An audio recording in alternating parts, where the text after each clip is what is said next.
In the late 70s and early 80s, the Military Airlift Command, MAC, the predecessor to Air Mobility Command, started the process to purchase a new airlift aircraft, which would eventually replace the C-141. The aircraft requirements included the capability to rapidly deliver troops and cargo to main operating bases or directly to forward bases in a combat zone. Additionally, the aircraft would be capable of performing tactical airlift and airdrop missions. But this acquisition program was different, thanks to a band of Loadmasters known as the Pathfinder Loadmasters. The Pathfinder Loadmasters, Chiefs Bill Cannon, Dave Fincher, Mike Welch, Jim Lisz, Mark Smith, and Master Sergeant Ted Venturini were instrumental in providing leadership to guide the bidding companies and MAC to produce the first cargo aircraft specifically designed for a one Loadmaster operation. Designated the C-17, McDonnell Douglas won the contract to produce this new airlifter in 1981. Source selection requires the most experienced aircrew members to review detailed proposals and compare them to the MAC requirement, evaluating each proposal fairly and completely. Chief Master Sergeant Dave Fincher is the Pathfinder Loadmaster who represented MAC in the source selection process. Chief Fincher, you were a major contributor to the C-17 source selection team. We understand the source selection took 7 months. Would you say that's an accurate assessment? Yes. Do you recall anything about the source selection process? We concentrated our efforts on the Loadmaster side of the house. For the source selection part, it was primarily you and the Loadmaster cadre looking at that portion of the source selection process. Yes. To make sure the bidding companies were covering the requirements that MAC had set forth.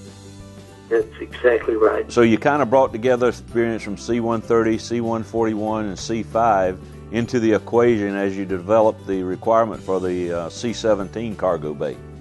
That's right. Quite a grouping of expertise among all the military and the civilian side. David, what was the hydraulic winch on the C-17 designed for? The Abraham's tank, 140,000-pound winch. We understand one of the reasons you were on the source selection team was your experience in working with oversized and outside cargo. Any specific cargo used for examples? Hubble telescope. Did you spend your full time in the Air Force as a Loadmaster? No, I didn't. I was from day one. Any other thoughts you have? I have to give credit to one individual, Ted Venturini. Ted helped a lot from day to day for like 10 years, I guess. Well, I believe Ted was known as the Godfather, wasn't he? Yeah, he certainly was. Rightfully so, too. Working in various positions in the Air Force and in various aerospace offices, the Pathfinder Loadmasters designed the cargo compartment of the first cargo aircraft specifically built for a single Loadmaster operation. Ted Venturini, a Loadmaster with vast operational experience on mobility aircraft, including the C-5A, YC-14, and YC-15, retired from the Air Force in 1979 to join the McDonnell Douglas Company. There he was instrumental in developing the proposal for the revolutionary cargo compartment, using automation and innovation to allow a single Loadmaster to accomplish all peacetime and combat air mobility missions. Ted? I would like to start off by saying thank you to all my mentors and teachers in engineering disciplines of the Air Force and McDonnell Douglas and Boeing.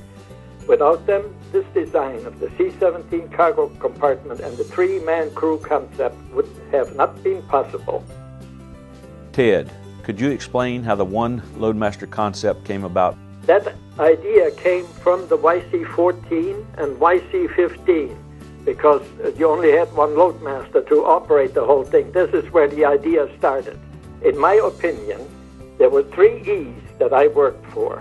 1, the ease of on-off loading operations.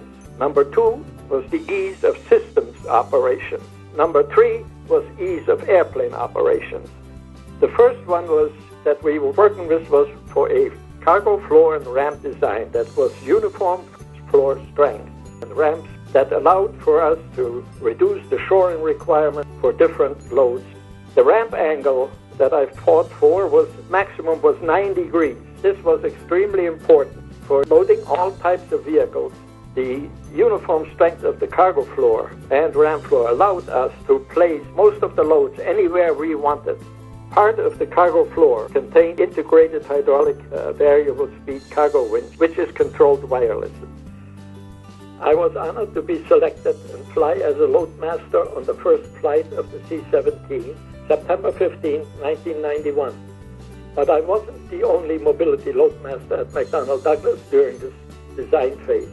Chief Master Sergeant Mike Welch, my teammates and Pathfinder loadmasters involved in the design of the C-17.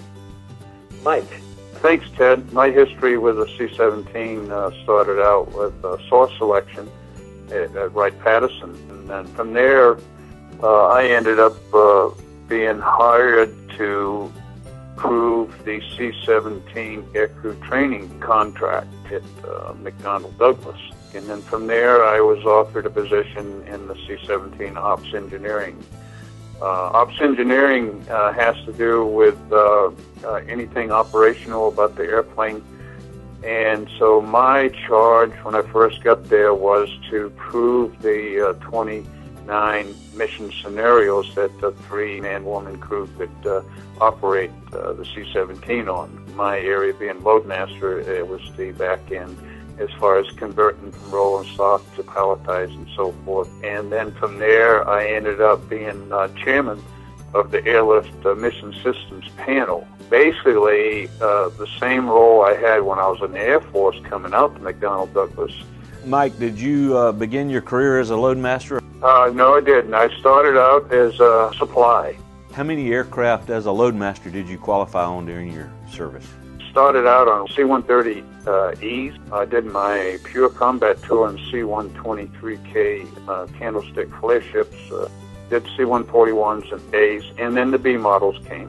What would you say was your most significant contributions to the entire C-17 program? The most significant was, I guess, is being part of the team. Ted and I joined McDonnell Douglas after source selection, and we were joined in 1982 by a great mobility legend, Chief Master Sergeant Bill Cannon. Chief Cannon passed away in March of 2014, so we will be unable to hear Bill tell us of his contributions to the C-17 in his own words. Bill joined the McDonnell Douglas team, serving as a project loadmaster for the C-17 team. Bill skillfully integrated the operational skills with the McDonnell Douglas engineering staff. He fine-tuned the fully integrated and dedicated Loadmaster Station, which would enable the Loadmaster to command ultimate control of the entire aircraft cargo compartment. After the first flight in 1991, he became the Chief Loadmaster of the C-17A Flight Test Program at Edwards Air Force Base, California. We are honored to have Marion Cannon, Chief Cannon's wife, here tonight to provide comments. Thank you, Mike, and thank the ATA. I want to give you a little spiel on the C-17, on Bill's version of the C-17. Early in 1980, Bill was asked to be part of a source selection board to help choose a new aircraft design for the Air Force's newest cargo transport. After the board went through all the designs of yet-to-be-built aircraft, they settled on now the C-17 Loadmaster 3. As Bill would put it, it had all the right features. Not ever thinking that he would become part of the C-17 team to build and design this aircraft. He was very proud and honored to be part of the C-17 team and was greatly appreciative of the opportunity to work with all what he called the cream of the crop personnel. He would tell you working on that test model was a great experience and every day was just pure fun. When asked about the C-17, he would tell everyone there is not another plane like it. It is a plane built for all who fly her, but most of all for the Loadmasters. So this evening you are not just honoring those who helped build this plane, but all the Loadmasters who fly or will fly this great aircraft, and you're honoring my family. While Ted, Mike, and Bill worked at McDonnell Douglas, the design and system specifications had to come from the customer through the Systems Program Office. Chief Master Sergeant Jim Lisz was at Wright-Patterson defining the requirements for MAC and working with industry to ensure the aircraft would meet mission requirements. Jim? Thanks, Mike. My introduction to the C-17s, I had an assignment to Wright-Patterson, and on December 12th I showed up in preparation for source selection, which began in January of 1981.